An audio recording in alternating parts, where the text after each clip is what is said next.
마태복음입니다. 마태복음 22장 1절부터 14절까지의 말씀. 마태복음 22장 1절부터 14절까지의 말씀. 제법 기니까 교독해야 되겠죠? 교독할 때 제가 먼저 읽습니다. 22장 1절부터 14절까지의 하나님의 말씀을 읽습니다. 제가 먼저 읽습니다. 예수께서 다시 비유로 대답하여 이르시되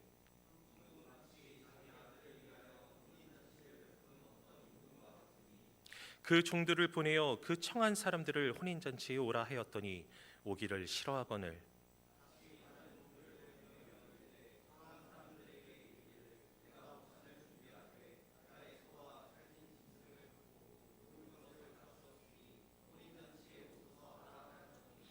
그들이 돌아보지도 않고 한 사람은 자기 밭으로 한 사람은 자기 사업하러 가고 임금이 노하여 군대를 보내어 그 살인한 자들을 진멸하고 그 동네를 불사르고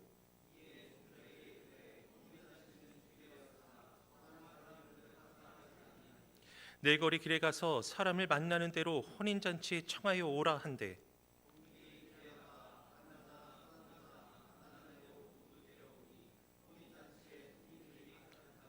임금이 손님들을 보러 들어올새 거기서 예복을 입지 않은 한 사람을 보고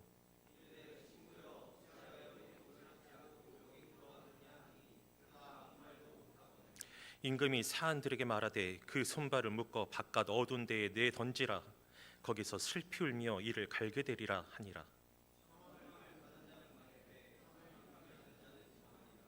아멘. 여러분 잘 지냈나요? 전 잘 지냈습니다. 잘 지내 보이죠? 얼굴이 보기 좋지 않나요? 아닌가요? 어제부터 이제 미라클 아카데미 이제 제자교육 과정을 시작을 했어요. 그래서 어제 토요반이 모였고 오늘은 주일반이 모일 차례입니다. 많은 참여 부탁드리고 그리고 심지어 지혜는 신청을 안 했는데 내가 카톡방에 초대했어. 신앙 강좌 듣겠다고 했는데 누구든지 아직도 열려 있다. 함께 하고자 한다면 하연아 이따가 어디지 몇 시지? 그렇습니다. 예지도서관이 될지 청년부실이 될지 모르겠는데 많으면 예지도서관 아니면 청년부실에 살려고 해요. 여러분의 많은 성원 부탁드립니다. 그건 그렇고요. 오늘 말씀을 한번 집중해서 봅시다. 예수께서 다시 대답하여 이르시되 1절이 이렇게 시작되어 있어요. 여러분 이쯤 되면 이제 눈치가 있겠죠. 우리가 연속으로 얘기를 하고 있으니까. 예수께서 다시 비유로 대답하여 이르시되는 어떤 대답일까요?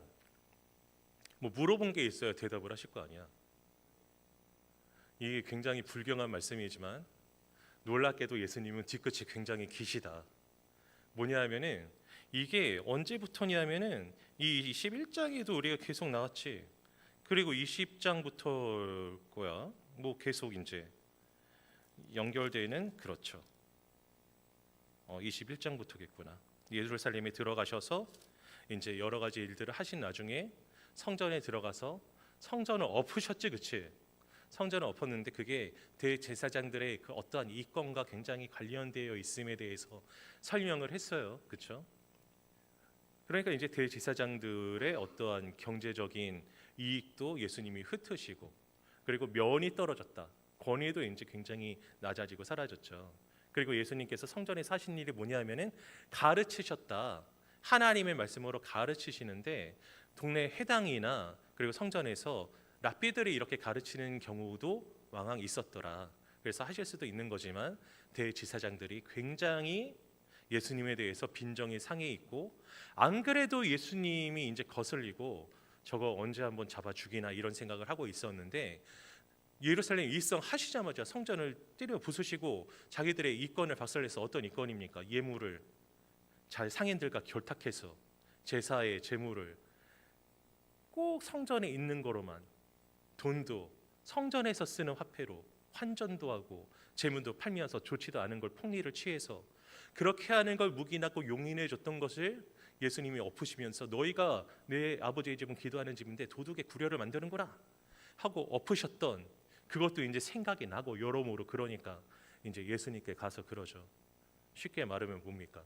너 뭔데? 너 뭔데 여기서 일해? 너무 돼? 이러신 거죠. 이런 거죠, 그들이. 네가 과연 무슨 권위로 이런 이야기를 하는가? 너의 권위가 어디로부터 온 거냐? 하늘로부터 왔다면 참남하다. 이렇게 얘기하려고. 그걸 이제 예수님은 공격하고 잡아내려고. 그런데 그때 예수님이 이런 대답을 하시죠.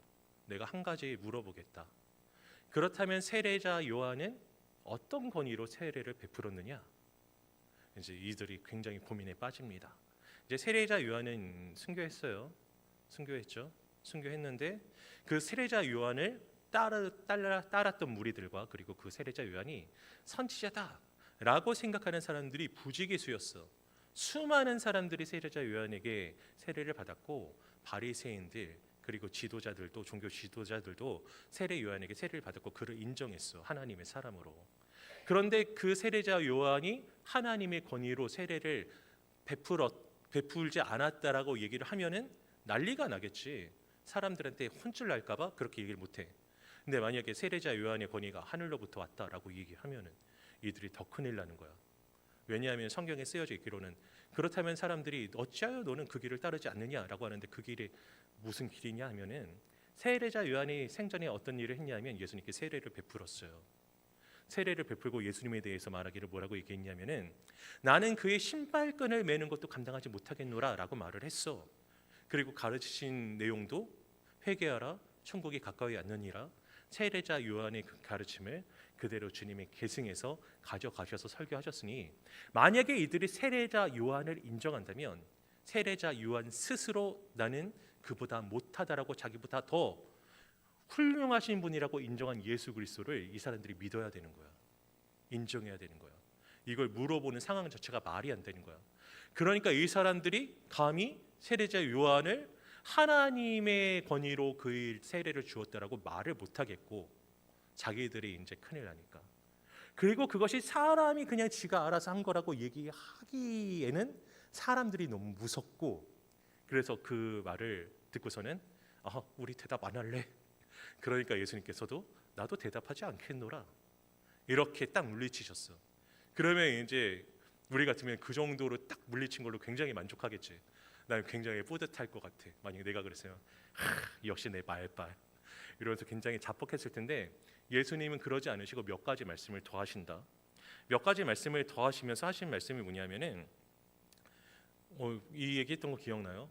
이제 두 아들에게 이제 포도원을 가지고 있는 어떤 아버지가 너희 가서 일 좀 해라. 그랬더니 한 아들은 싫어요. 이때 이런 얘기도 있었지. 저 롤 승급전이에요. 저 못 가요. 그리고 한 명 안 갔어. 그리고 다른 사람한테 너가 좀 가서 일해라. 그랬더니 그 한 아들은 아버지 제가 가겠습니다. 했는데 정작 가겠다고 한 아들은 누워서 TV 보다가 잠들었어. 안 간 거죠. 근데 롤 승급전 하겠다고 했던 아들은 가만히 생각해 보니까 그래. 아무리 생각해봐도 이번에도 어차피 브론즈인데 내가 이걸 위해서 아버지 말씀을 어기는 게 말이 되는가? 가서 일해야 되겠다 하고 나가서 일했단 말이야. 그때 이제 그 예수님이 공격했던 그 대제사장들과 장로들에게 예수님이 물어보신 거야. 누가 아버지의 말씀에 순종한 자냐? 그랬더니 말씀을 들은 자입니다. 그들이 그렇게 대답하니까 예수님이 이러셨지. 그치?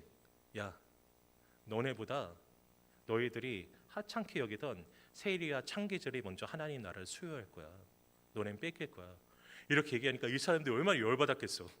근데 그 와중에 또 한 가지 말씀을 더 하셨어. 지난주 어떤 말씀이었죠? 이제 포도원 시리즈 또 2탄이었지. 뭐였어요? 어떠한 부자가 큰 포도원을 가지고 있었는데 그 포도원을 어떤 일단의 농부의 무리들에게 맡기고 갔어. 그러니까 세를 준 거지. 세장농인 거지 그 사람들이. 그 세장농은 주인의 땅을 이제 기광하고 갈고서 그 소유물을 주인한테 줄 의무가 있다 없다? 있다. 너무 있다. 그래서 우리나라 예전에는 이렇게 세작을 주게 되면은 주인이 구고 세작의 일 가져갔어. 너무하다. 이랬는데 실제로 그런 폐단이 있었죠. 그런 만큼 그 땅은 어차피 주인의 땅이기 때문에 그 사람들을 주인에게 바치는 게 당연해. 그래서 그 경작한 걸 소득할 때쯤에 종들을 보냈더니 이제 이 사람들이 어떻게 했어요? 욕하고 때리고 쫓고 죽이기까지 하는 거야. 또 보냈는데 또 그러는 거야. 그래서 이 주인이, 참 마음도 좋은 이 주인이, 내 종들을 보냈더니 얘네들이 정신을 못 차리네. 그럼 내가 내 아들 한번 보내볼까? 그래도 내가 얘네들한테 이 농장까지 줘서 나 아니었으면 놀고 일도 못하고 손가락 쭉쭉 빨고 있을 애들이었는데, 내가 이 그래도 포도원을 준 나의 아들이니까 얘들이 좀 잘 대해주지 않겠는가 해서 아들을 보냈더니 그 농부들이 어떻게 했어요? 저거 상속자네. 저 주인이 먼데 가서 이제 사는 거 보니까 여기 오기 어려우니까 우리한테 맡긴 거 아니야?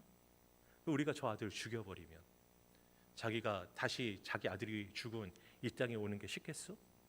죽이자. 그리고 이 농장 우리가 먹자. 이랬단 말이야. 그리고 죽였어요, 아들을. 그때 예수님 물어보셨어. 너네가 주인이면 어떻게 할래?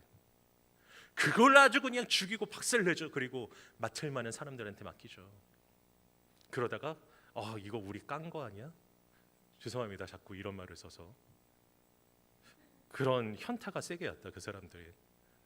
그리고 나서 또 예수님께서 이 말씀을 또 하시는 거야. 이 21장 46절에 보면은 잡고자 하나 무리를 무서워하니 이는 그들이 예수를 선지자로 알미었더라. 화날 대로 화가 여기 머리 끝까지 차고 이제 너무 이제 업셋되어 있을 것 같은, 왜냐하면은 예수님 잡으려고 하는데 이 사람들이 하도 예수님 주변에, 예수님 슈퍼스타시니까 주변에 많은 사람들이 있으니까 그 사람들 줄여서 못 잡고 있는데, 예수님이 이 1절에 예수께서 다시 비유로 대답하여 이르시되, 그러니까 예수님이 뒤끝이 길다고 얘기하는 거죠. 또 그 시리즈에서 또 대답을 하시는 거예요. 근데 예수님이 그냥 뒤끝이 길어서 이 말씀을 하시는 걸까? 아니면 이 내용이 그만큼 중요하기 때문에 우리에게 말씀하시는 걸까요? 당장에 이 사람들과 그 주변에 있던 무리들에게만 말씀하시는 것이 아니고 이 시대를 살아가고 있는 우리들에게도 이 대답을 들려주고 계신 것이니 우리는 잘 들어봐야 되겠죠. 뭐라고 말씀하십니까? 천국은 마치 뭐라고요? 이 절에 천국은 마치 자기 아들을 위하여 혼인 잔치를 베푼 어떤 임금과 같으니, 뭐라고요? 혼인 잔치는 임금이야. 혼인 잔치, 천국은 임금인데 그 임금이 어떤 임금이에요? 자기 아들의 혼인 잔치를 베푼 임금이야. 천국은 임금인 거죠, 그렇죠? 이걸 잘 기억을 해보세요. 그리고 지금 이 잔치는 누가 베풀었다고? 임금이 베풀었어요. 임금이 베풀었고, 그리고 임금이 자기 아들의 혼인 잔치, 자기 아들 장가 보내는 거죠. 그래서 굉장히 성대하게 잔치를 베풀었어요. 성대하게 잔치를 베풀었는데 굉장히 놀라운 일이 일어납니다, 여러분. 어제 내가 아내한테 한번 물어봤어. 내가 여러분 앞에서 설교하기 전에 애들 앞에서 설교를 한번 하거든요. 우리 애들 가족에서 예배를 드리면서, 토요일에 가족 예배 드리면은 여러분에게 들려줄 설교 한 번 더 합니다. 그러니까 검증된 거죠. 제가 왜 원고 안 보는지 알겠죠? 벌써 두 번째 이트야, 이트. 여러분들 앞에서 하면은. 자, 그런데 아내한테 물어봤어요.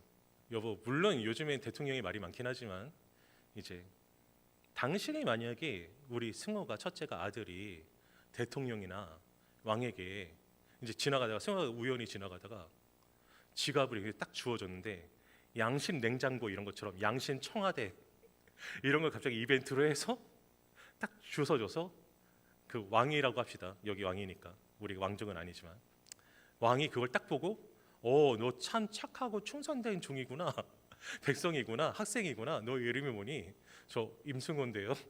너 왕국에 한번 와. 내가 너처럼 정직한 애들만 모아서 크게 잔치를 베풀 거야. 와. 했다고 하면은 승호 어떻게 할 거야? 그러니까 네, 옷을 사서라도 입히고 멀끔하게 해서 보내지. 약속 시간 늦지 않게, 약속 시간이 12시면 11시에 보낼 거야. 이러면서 잘 정성껏 보내지. 그랬어. 근데 내가 한 가지 물었어. 근데 임승호가 저는 왕 별로 좋아하지도 않고 왕궁 뭐 궁금하지도 않고 안 갈래요. 안 가요. 저 그냥 그 시간에 게임 브롤스타즈 할래요. 그러면은 뭐라고 할 거야? 그랬더니 아내가 뒤통수를 탁 치면서 정신 차리라고 할 거라고. 네가 그럴 기회가 언제 있겠냐고. 그럴 거라고. 여러분은 어때요? 여러분은 어떤 권위 있는 여러분 어떤 사람을 존경합니까? 임재건 목사 말고 어떤 사람을 존경합니까? 아 그래요? 김영도 목사님? 굉장히 여러분이 존경하는 혹은 존경받기에 합당한 그런 굉장한 대부호나 정치인이나 아니면 굉장히 왕급의 어떤 사람이 여러분을 초대해. 그럼 여러분은 어떻게 할 것 같아? 어떻게 할 것 같아? 진주는 안 갈 수도 있을 것 같아. 근데 굉장히 정성껏 준비해서 가지 않겠어요? 이게 상식이지. 그리고 만약에 안 가고 싶어, 나는 파워 아이라 완전 내향인이라 안 가고 싶어. 그러면 이제 최소한 앞에서는 갈게요. 근데 아니면은 굉장히 정중하게 제가 가려고 그랬는데 제가 코로나 걸려가지고 열이 40도가 넘어서요. 막 이러면서 하지 않겠어? 근데 굉장히 놀라운 일이 벌어진 거예요. 여러분 한번 생각해 보세요. 왕이 불렀어. 왕이 초대했어. 또 자기 아들 얼마나 끔찍히 생각하겠어. 왕의 혼인 잔치에 왕이 불렀단 말이야. 이 사람들을 리스트업 되어 있는 그 사람들 초대 목록을 딱 정해가지고 가서 이제 불러와라 해서 보냈단 말이야. 근데 이 사람들 반응이 어때? 속된 말로 미쳤죠. 안 가? 나 안 갈 거야. 면박을 주는 거 대놓고 그 종들 앞에서 면박을 주는데 때리고 핥히고 그냥 그 정도가 아니고 죽이기까지 해서 처음에 딱 초청했더니 시큰둥해. 다시 보내가지고 야 너 몰라서 그러는데 나 왕이야 왕. 정신 차려봐 나 왕이야. 그리고 잔치에 먹을 것도 굉장히 많다. 내가 상이 떡 부러지게 그냥 한 번 부러지는 게 아니라 두 번 떡떡 부러지게 이렇게 내가 가득 차렸어. 좀 와보지 않겠니? 제발 와보지 않겠니? 그런데 그 초청을 거절하는 수준이 아니고 죽이기까지 했다. 그랬어요. 이게 이해가 됩니까? 이제 거절했어. 근데 또 좀 이해가 안 되는 상황이 있어요. 아니 초대를 거절했어. 근데 왕이 초대를 거절했기로서니 가서 딱 때려 죽이네. 다 잡아 죽이고 불태워버리네 마을을 싹 다. 그리고 그렇게 대재난을 일으킨 다음에 싹 다 죽인 다음에 잔치를 또 여네. 모르는 사람들 막 데려오라고 하네. 그리고 어떤 사람이 왔어. 오라고 해서 왔어. 선한 사람이나 악한 사람이나 가리지 말고 지나가는 사람 아무나 사거리에 서가지고 오가는 사람 다 불러오라고 그래서 다 왔어. 오라고 해서 왔어. 근데 예복을 안 입은 한 사람이 딱 보였어. 그 사람 보더니 야 잡아 가둬라. 내던져버려라. 쫓아내. 묶어서 던져버려. 이러시네. 이게 다 이해가 되는 사람. 이 상황이 도대체 왜 그런지 다 이해가 되는 사람이 있다면 굉장히 마음이 넓은 사람이다. 이해심이 넓은 사람이니까 그 사람하고는 꼭 사귀세요. 어떤 상황이든지 이 마음이 흔들리지 않고 잘 대처할 수 있는 사람이에요. 난 이해가 하나도 안 되더라고. 그래서 말씀을 잘 읽어보고 연구를 해봤어요. 제가 뭐 이 말씀을 이번에만 받겠어요. 저 어렸을 때부터 무려 초등학생 때부터 이미 성경 1독을 시작하며 4독을 돌파하고 그 다음부터 무소히 성경을 읽어온 제가 이 말씀을 처음 받겠어요. 옛날부터 이상하게 생각을 해봤겠죠. 그래서 굉장히 연구를 많이 해봤어. 생각을 많이 해봤어. 근데 천국은 임금이다. 천국은 혼인잔치를 베푼 임금이다. 여러분 천국이 뭐예요? 천국은 하나님 나라를 말하죠. 천국은 하늘나라인데 하늘이라는 것은 물리적인 하늘을 말하는 게 아니야. 하나님을 입에 담기 두려워하던 고대 히브리인들이 하나님이 계신 곳을 감히 하나님 나라라고 하나님을 붙이기 무서워서 하늘이라 했어. 하나님은 하늘에 계신 하나님이시다. 물리적 하늘이 신적 존재의 것이라고 인정하는 것을 넘어서서 하늘이기 때문에 하나님이 계신 것이 아니고 하나님이 계신 것이 하늘이다라고 고백한 사람들이기 때문에 하나님의 나라를 천국이라고 부른 거예요. 그럼 천국은 뭡니까? 하나님께서 통치하시는 나라, 임금의 나라, 그 임금이 다스리는 나라, 임금의 주권과 통치권이 있는 나라. 국가의 3요소, 국민주권 영토, 하나님 나라의 3요소, 그의 성도들이며 그가 계시지 않은 곳이 어디에도 없으므로 모든 피조 세계와 우리가 알지 못하는 곳까지도 하나님의 영토이며 주권은 하나님의 통치권이니 우리가 하나님의 백성 되어 한 사람이라도 더 하나님의 말씀을 따라 살아가면 그것이 천국의 확장이라. 천국은 하나님의 통치입니다. 하나님 나라는 하나님의 통치와 같은 말이에요. 천국은 임금이다. 천국은 통치다 이 말이에요. 왕의 통치다 이 말이에요. 이 임금이 초대를 했는데 거절한 건 통치를 거절한 거야. 이 개념을 이해하고 머리가 한 대 맞는 것 같아서 망치로 통. 이렇게 얘기하면 여러분 조금 이해가 될까요? 고려 시대 다음이 어떤 시대였니? 조선 시대죠. 그럼 고려와 조선이 겹치는 즈음이 있지 않았을까? 물론 고려가 멸망했어요. 그리고 조선이 세워졌죠. 이 백성들은 사람들은 고려의 충신이고 고려의 사람들이야. 아직 고려를 사랑해. 근데 조선이 세워졌어. 근데 자기 나라들 망했지. 조선의 임금이 세워졌어. 그 고려의 백성들에게 조선의 임금이 초청한 거라면 이해가 되십니까? 조선의 임금이 야, 우리 세자의 즉위식 내지는 혼인식에 너희를 초청하겠으니 와라. 안 가고 싶어. 왜냐하면 고려를 멸망시킨 천천지 원수야.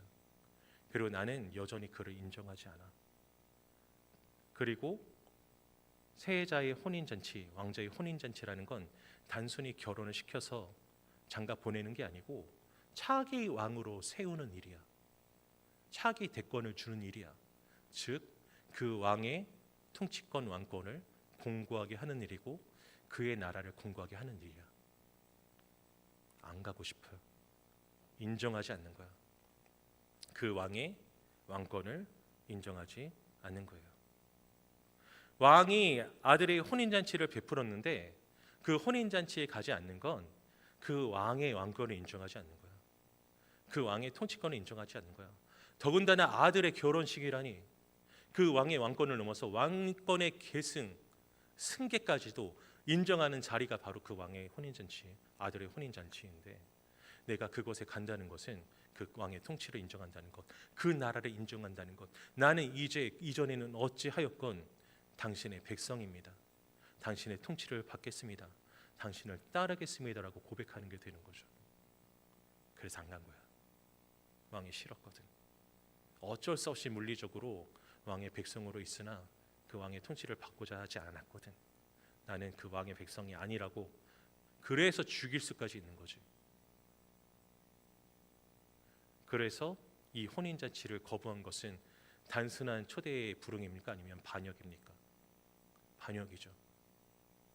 반역자이기 때문에 처단할 수 있는 거예요. 이렇게 하니까 이해가 되죠. 단순히 이 결혼식 안 간다고 안 가면 되지 왜 죽여? 그리고 왕이 초청하는데 미쳤나? 정도의 일이 아니고 왕인 걸 알았기 때문에 안 간 거죠. 저항한 거죠. 인정하지 않은 거지. 반란한 거죠. 그리고 결혼식 갔는데 안 갔다고 화는 날 수 있을지라도 그렇게 다 죽이고 동네를 박살내는 게 말이 되나? 반란군을 진압한 거지. 심판한 거지. 반란을 토벌한 거죠. 이런 이유가 있어요. 그래서 왕의 왕권을 인정하지 않는 사람들을 토벌하고 멸망시키는 것이다. 그런데도 왕은 포기하지 않은 겁니다. 내가 나의 나라를 세우고 내 백성을 불러들이는 그 일에 나의 통치를 받아 누릴 사람들을 만드는 그 일을 포기하지 않은 거야. 나는 나라를 세웠어. 내가 지키고 다스리고 통치할 백성들을 불러 모으기를 원해. 일단의 반역의 무리들이 그걸 거절하고 거부했어. 죄악된 무리들을 토벌했으나 나는 이 땅에 복된 그의 나라를 세우는 것을 포기하지 않은 거예요. 그래서 불러드립니다. 그의 백성들로. 근데 조건이 있어요, 없어요? 조건이 없죠. 조건은 은혜로 지나가다가 사거리에 있는 수많은 사람들에게 불러서 단 한 가지 부름에 청함에 순응하여 온 사람들, 부름을 듣고 오기만 하면 그의 백성으로 삼아주겠다 한 것입니다. 그런데 한 사람이 있었어요. 그 한 사람이 어떤 사람입니까? 예복을 입지 않은 한 사람. 그 예복을 입지 않은 한 사람은 쫓겨났습니다. 쫓겨났어요. 그렇게 쫓겨났을 때 여러분 어떤 생각이 들었습니까? 여러분 눈치챘는지 모르겠지만 이것은 우리의 구원입니다. 우리는 초청받았어요. 그리고 믿음으로 구원받는 데 있습니다. 우리의 어떠함으로 구원받는 것이 아니고 복음을 믿는 그 믿음으로 구원받는다 이 말이에요. 우리 어떠함이 필요하지 않아요. 우리가 잘생길 필요도 예쁠 필요도 물론 다 잘생기고 예쁘지만 필요도 없고 연봉이 300인 이상의 직장의 평균 초년생의 연봉이 5,001만 원인가 그렇더라. 많이 받대. 연봉이 많을 필요도 없고요. 많이 배울 필요도 없어요. 근데 여러분 이상하게 느껴지지 않습니까? 구원은 조건이 없는 것인데 예복을 안 입었다고 쫓겨난다고요? 주님 말씀이 다르시잖아요.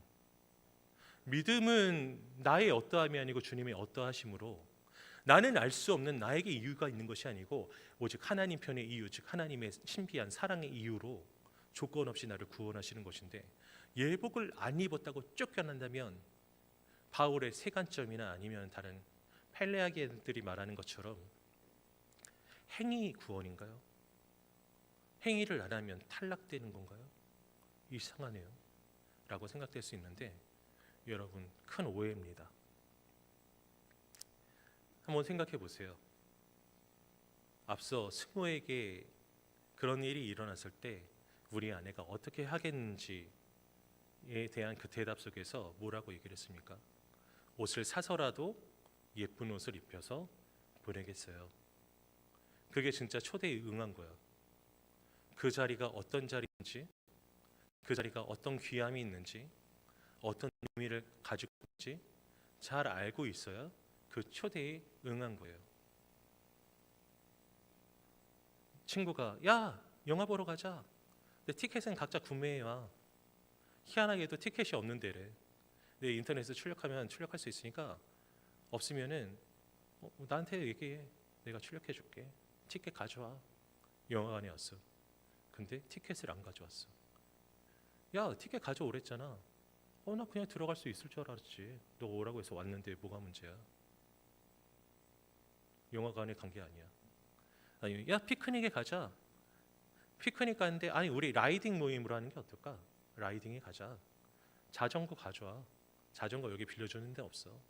라이딩 가자. 근데 혼자 피크닉 복장으로 왔어. 자전거는 나 자전거 없는데. 그 사람은 라이딩 모임에 참석한 게 아니잖아. 제가 무슨 얘기를 하려고 애쓰고 있는지 혹시 이해가 되셨어요?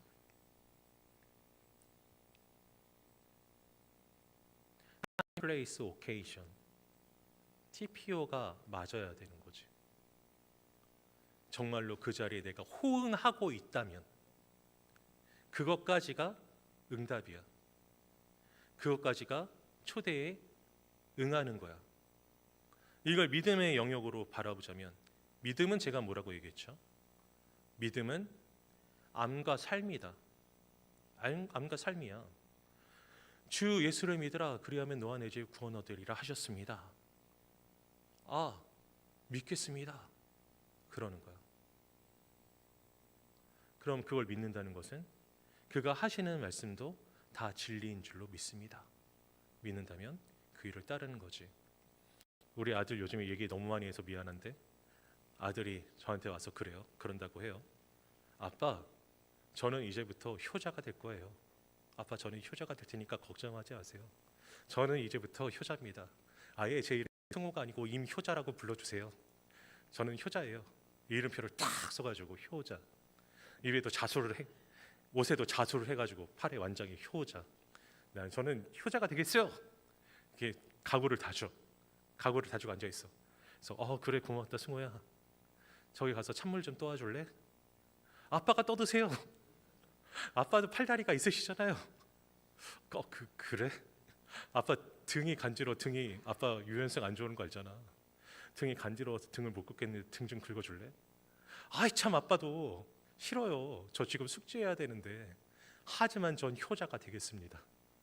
뭐가 효자인데? 뭐가 믿음인데?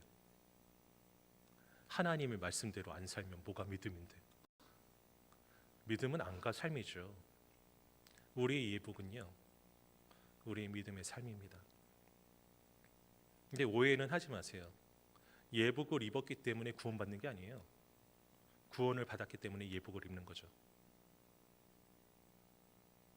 구원을 받았기 때문에 감사함으로, 기쁨으로, 내가 정말로 구원을 받았다는 참된 기쁨과 의식과 내가 나의 주 나의 그리스도를 참으로 영접하였다면, 전인격적으로 영접하였다면 그가 기쁘고 좋아서 그의 말씀이 무엇인지 알아보고 싶고 그 말씀대로 살고자 하는 간절한 마음이 생겨서 그 말씀대로 살아가고자 하게 되는 것이죠.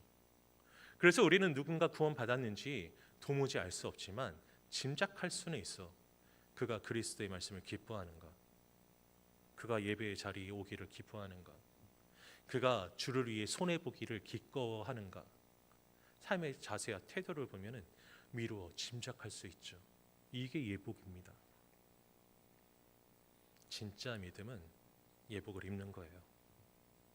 진짜 믿음은 그리스도인으로서의 삶이 드러나는 겁니다. 그리스도인으로서의 삶을 살아야 구원받는 게 아니라 구원받은 사람이라면 그리스도인다운 삶이 나를 통해 드러날 수밖에 없게 돼요.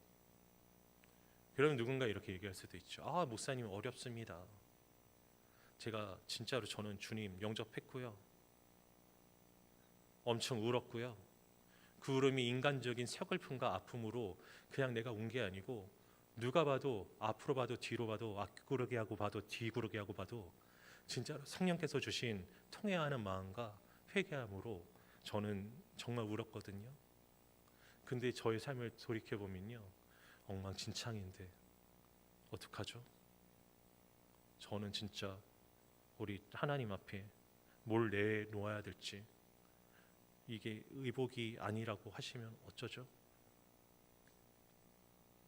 제가 단언컨대 진짜 믿음이 없는 사람은 그런 고민조차 안 합니다. 그리고 어쩌면 우리 대부분은 그런 고민을 하는 사람들인지도 몰라요. 누가 우리 하나님 앞에 만족할 만한 의로움을 드러낼 수 있겠습니까? 많은 그런 것이 생각이 된다면 그것을 그래 나는 영약한 게 당연하니까 그냥 이렇게 살다 죽을래가 아니라 어떻게 더 바로 예복을 갖춰 입을 수 있을 것인가, 어떻게 더 말씀대로 살아갈 수 있을 것인가를 고민하는 자가 되어야 되겠죠. 목사님 잘 못 들으셨어요? 청력이 안 좋으신가요? 그 말을 하는 거잖아요. 제가 아무리 애를 써도 하나님 말씀대로 못 살아가겠다니까요. 그러니까 기도해야 된다는 거야. 그러니까 은혜를 구해야 된다는 거야. 그래서 예배의 자리, 말씀의 자리, 기도의 자리에 오는 거예요. 나만 어려워하고 힘들어하는 것이 아니라 이 수많은 사람들이 같이 힘들어하는구나, 같이 애써보자, 도와보자, 합력하여 선을 이루자 하고 공동체의 자리로 오는 거예요. 그래서 우리에게 항상 기도하라 라고 항상 기뻐하라, 쉬지 말고 기도하라고 하신 거예요. 항상 기뻐할 거리가 없지만 쉬지 말고 기도함으로 항상 기뻐할 수 있게 해주세요 라고 하는 거예요. 우리가 하나님 말씀대로 살아갈 수가 없지만 하나님 말씀대로 살아갈 수 있도록 도와달라고 기도하라고 하는 거예요. 그런데 우리의 삶의 이 당면한 문제, 우리가 예복을 바르고 정결하게 입지 못하고 있다는 문제가 여전히 현존하고 있는데, 이 문제는 생각하지 않은 채 하나님 돈을 주세요, 하나님 취업하게 해주세요, 하나님 심지어는 결혼하게 해주세요, 이게 온당한가? 이게 순서가 맞는가? 나의 입술에 이 예복 입음에 대해서, 믿음의 삶에 대해서 하나님께서 기뻐하시는 삶을 살아가고자 하는 것에 대한 추구함이 나의 입술에 있지 않은데, 나의 기도함이 있지 않은데 내가 다른 것을 먼저 구하는 것이 맞겠는가? 이런 의식을 가져라는 겁니다. 우리 아들이 그러더라고. 아빠, 그래도 이 예복 입지 않은 한 사람은 아빠가 말한 대로 반란군은 아닌 거 아니에요? 근데 똑같이 죽이면 어떡해요? 그래서 내가 그랬어. 죽였다는 말은 없어. 슬피 울며 이를 갈 거라고 써져 있지. 조금 다르지? 근데 결과적으로 무슨 차이가 있니? 우리가 하나님 말씀대로 살아가지 못한다 할지라도 우리의 구원이 탈락되지는 않을 것입니다. 우리를 완전히 버리실까? 생각되지요. 은혜의 하나님이십니까?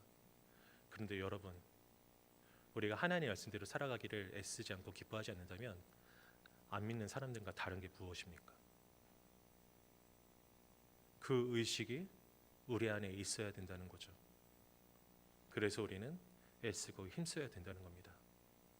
그리고 내가 그걸 못하니까 그것을 위해서 우선 기도해야 된다는 거예요. 우선 그것을 바라고 추구해야 된다는 겁니다. 나의 안에 하나님 말씀대로 살아가고자 하는, 믿음은 암과 삶인데 믿음의 알을 쌓아가는 것이 중요하다고 생각한다면 그 쌓아간 암대로 살아가는 것, 그것이 중요하다라는 생각과 추구함이 우리 안에 있어야 한다는 거예요. 여러분, 그것을 이해하고 있습니까? 이해하게 되었습니까? 그렇다면 무엇 해야 되겠죠? 우리는 기도해야 됩니다. 나 자신, 나조차도 그렇게 하나님 말씀대로 살아갈 수가 없어. 기도밖에 소망이 없다. 그런데 뒤집어 생각하면 이렇게 하찮고 벌레 같은 나를 위해서 나를 버리지 아니하시고 기도할 수 있는 은혜를 주셨으니 참 감사하다. 저는 이 말씀이 참 좋습니다. 그래서 이 통찰이 있은 다음부터로 내 자신을 계속 돌아봅니다. 여러분이 이 말씀이 어떻게 다가옵니까? 성령께서 여러분에게 말씀하십니까? 얘야, 예복을 입고 오렴. 찬양합시다.